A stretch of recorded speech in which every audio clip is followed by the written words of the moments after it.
Coming up tonight on YCN News, windows shot out from cars parked in several New Hampshire towns in Sullivan and Cheshire counties leads state police to seek your help today. An employee with the USPS at its Claremont branch is indicted for allegedly writing and cashing checks to herself from money set aside by a local parent-teachers organization. And members of the Putney Development Review Board in Vermont reject a business request to add up to 8 individual campsites at the Santa's Land Park.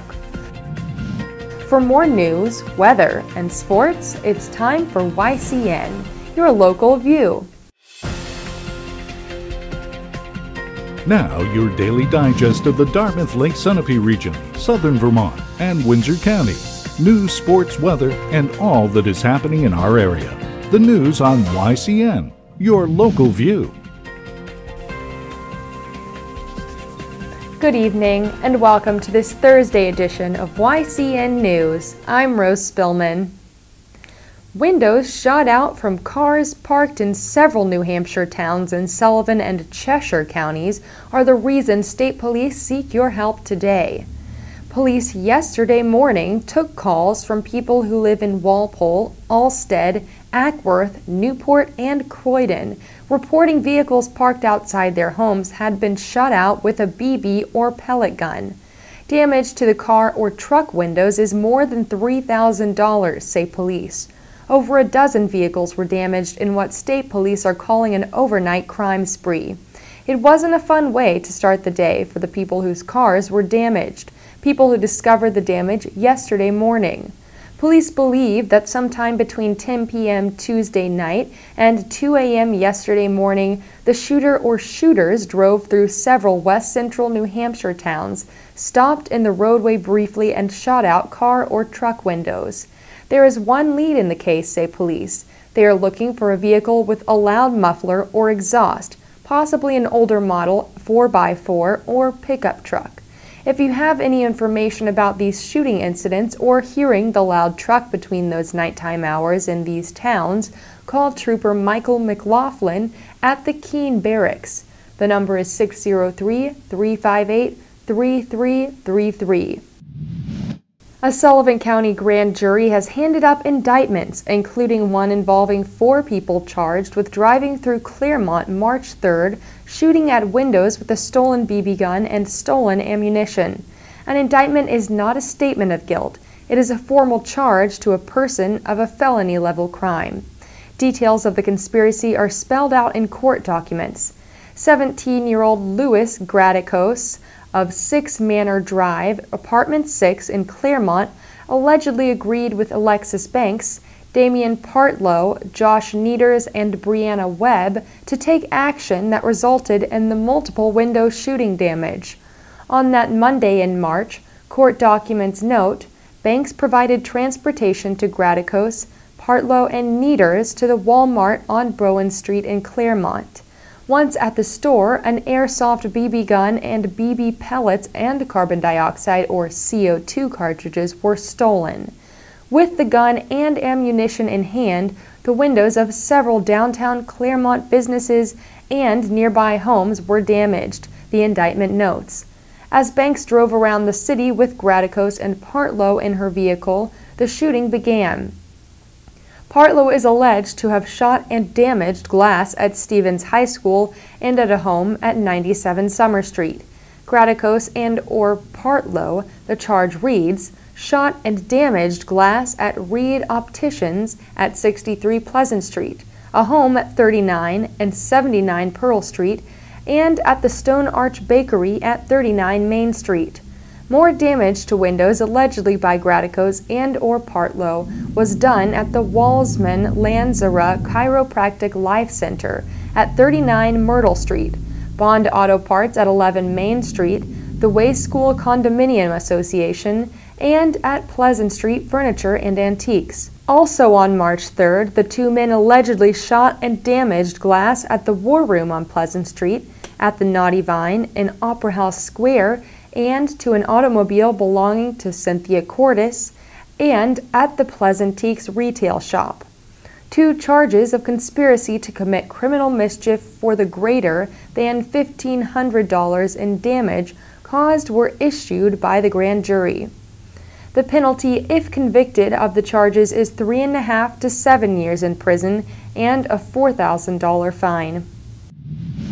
When YCN News returns, we'll continue with more news. The YCN News continues in a moment. Welcome back to YCN News. I'm Rose Spillman. An employee with the USPS at its Claremont branch also was indicted for allegedly writing and cashing checks to herself from money set aside by a local parent-teachers organization. 40-year-old Rebecca Remick of 35 Citizen Street in Claremont is charged by Sullivan County law officials with writing the checks to herself between September 19, 2012 to March 10th of this year. In all, the 9 checks totaled $2,020. Remick is the treasurer of the Claremont Middle School PTO Fund. Remick recently told the Eagle Times of Claremont that she used the money for her children and repaid the money to the PTO Fund. The checking account was issued through the Claremont Savings Bank for the fund. The discrepancies in the account, despite the repayment, was discovered this spring. The checks were written out to Remick and cashed without authorization by the PTO. Since then, the school district has issued new guidelines regarding access to such funds. For the charge of exercising unauthorized control over the fund, the penalty, if convicted, could be a 7.5-year to 15-year prison sentence and a $4,000 fine. With knowledge of what the Amtrak train station in Claremont could be, a committee is working to make service offerings at the River Road site a reality. If this stop is included on the high-speed train rail plan in the works between Boston and Montreal, it could mean much economic growth for people who live and work in this west-central New Hampshire region. Claremont City Councilor Charlene Lovett is working with State Representative Ray Gagnon and other citizens interested in getting Amtrak to include Claremont on this Boston to Canada line. It is agreed by Lovett, Gagnon, and other local residents that having a depot where passengers can buy tickets and wait for a train is a crucial first step. Lovett and other people working on this ad hoc or specific panel are expected to update the City Council at its meeting next week, the Eagle Times reports. In Vermont, members of the Putney Development Review Board have rejected a business request to add up to 8 individual campsites at the Santa's Land Park. Adding the campsites was proposed by park owner Lillian Billowitz. Billowitz did not show up at the DRB meeting with more information for the board to study. Without the extra paperwork outlining the intended plans, her application was turned down, reports the Brattleboro Reformer. Billowitz is having financial trouble maintaining the park. Chapter 13 bankruptcy relief is sought, and charges of animal cruelty have been filed against her as well by local law officials. Billowitz and park caretaker Brian Deisteler have pleaded not guilty to the animal allegations, the Reformer reports. Today we bring you our next installment as part of our new financial report series. Today's topic offers practical help for retirement planning, especially if you remember where you were when the British musical invasion began.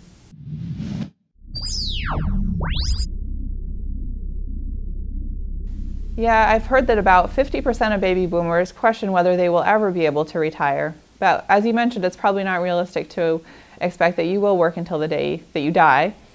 But I think a lot of people are pleasantly surprised when they sit down and realize how the difference that it could make if they simply delayed retirement for a couple of years.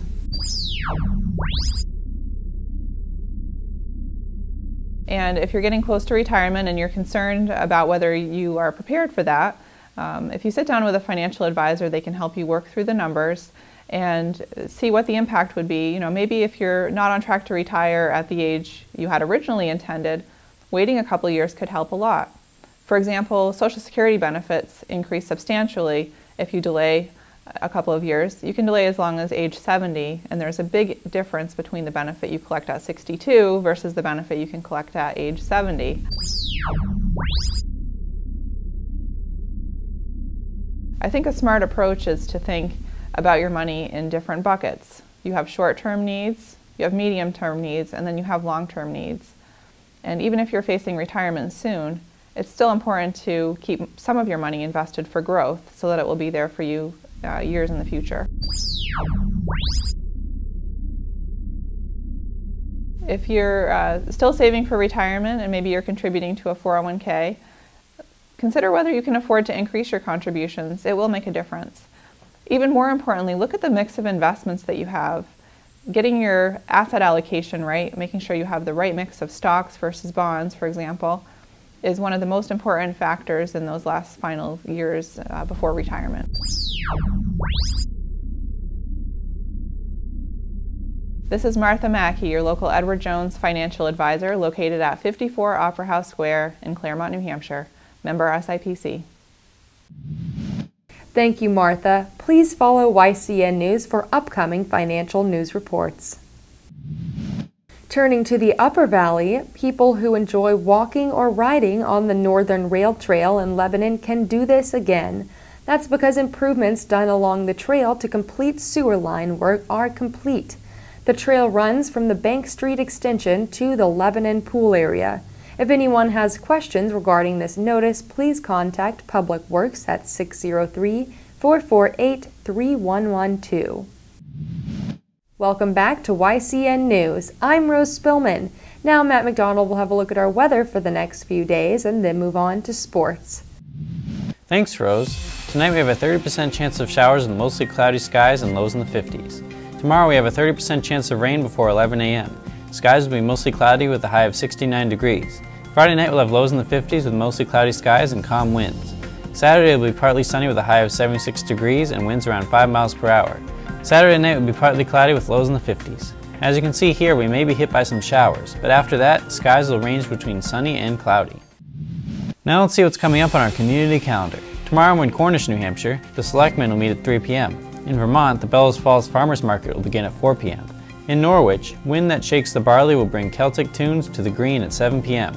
Remember, you can submit local events from your community by sending them to news@ycnnow.com. And now turning to sports, the New Hampshire Fisher Cats won again last night in an exciting game. Last night's opponent was Trenton, who suffered a loss to the Fisher Cats. The final score was 8-2. There were some great plays in the game, including a play at the top of the 6th. In this play, Andy Burns hits a homer while teammate John Birdie was also on the bases. Also a terrific play is when John Birdie hits a grand slam and sends 3 of his teammates home, including himself. On Tuesday, the Fisher Cats also defeated them in a 2-1 win. Tonight is the final game of the 3-game series with Trenton. The first pitch will be thrown at 7:05 p.m.